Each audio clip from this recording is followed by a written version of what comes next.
From answering phones at the front desk of the InterContinental in Fiji, Etonia Nabuli signs a contract with the Penrith Panthers in the National Rugby League. Now a professional athlete, the real test begins with his first pre-season. When I first took him to Penrith training, his eyes, they just lit up. When he walked into the gym's massive. It's all set up, there's squat machines, bench machines, everything you can imagine. There's oxygen masks hanging from the roof. He just couldn't believe the environment in the world he'd fallen into. And it's every day he goes in here and you can see he feels grateful. Back in Fiji, they don't have more facilities like we have it here. So they got a talent and everything. So the thing is that they don't have a facility for them to build up their bodies. So for me, when I was coming over here, I was in 94. So now I'm in 107.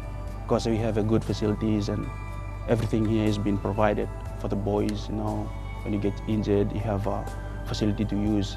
That's the great thing about Eto, and the great thing about how he sees his opportunity is that he appreciates so much what's happened to him, and he feels privileged the position he's in. But I think if you ask Penrith, they're the one that feel privileged to have a kid come over and feel so grateful. Within a month, he's strong, he's fast, he's playing very, very good footy when we're doing scrimmage. He's holding his own in every department. And like I said, just a delight, mate. It's a revelation to see a kid like that. There's no doubt he's got the physical attributes to play the game.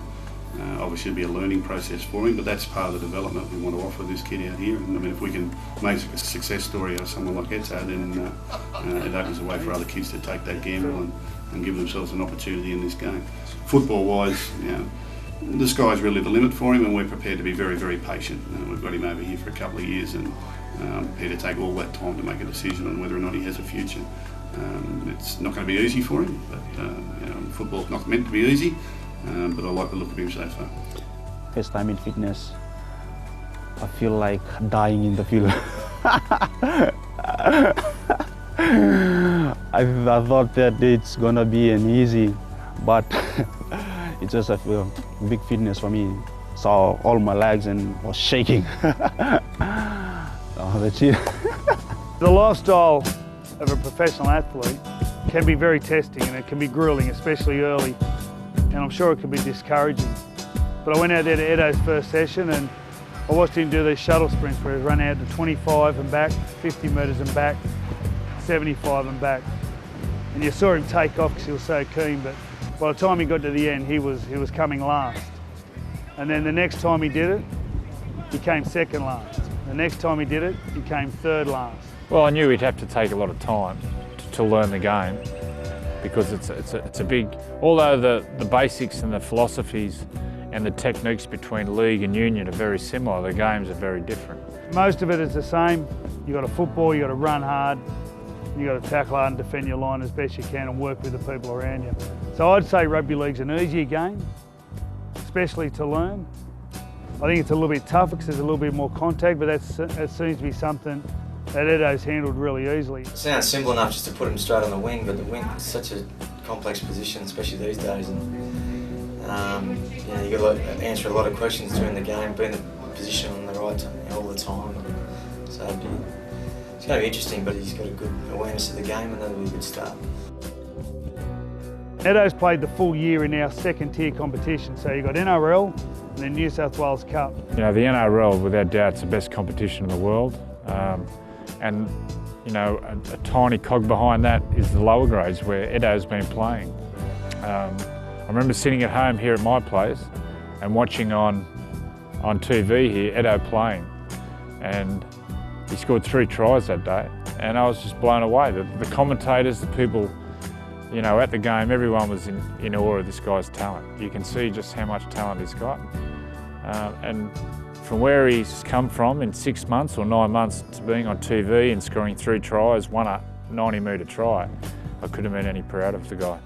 It was only due to our politics and our system, which we call a second-tier salary cap system, was that he couldn't play first grade because Penrith had used their second-tier salary system up, and he would have got a game definitely. But he was the highest try scorer in the level below NRL in his first year of rugby league. I think it'd be wonderful for our club and a wonderful story for Rugby League if this ends up in producing an NRL player and he'll become a personality in this club and in this area. And I think he could become a real role model for other kids looking for a similar opportunity. Yeah, that's. I'm really happy they found me there. So it was a good opportunity for me. So I love bringing me over here in Australia. So I really like it. So it's been a better life for me.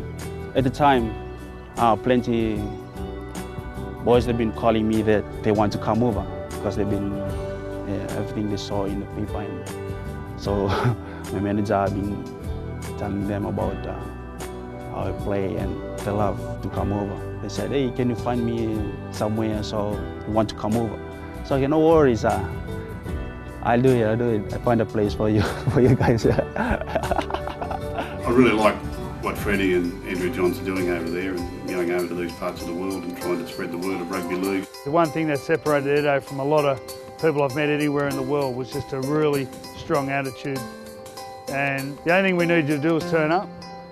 We'll put you through some drills where we find that are necessary for our game, whether it's catching, passing, teamwork drills, and then we'll have a trial match, an open trial, and just get out there and do your best, and there'll be a contract at the end of that trial for a player. There's a player out there who next year will be in Sydney or will be somewhere in the NRL playing, and we're going to go over annually.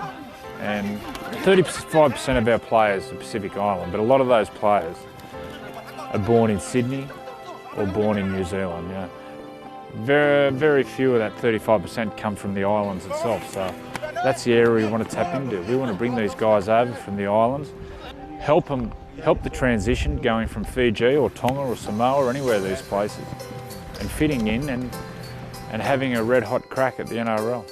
There is gold out there in kids that are around that early 20 years of age mark that are now physically ready and mentally ready to take on the rigours of NRL football. He's not the first and hopefully he won't be the last.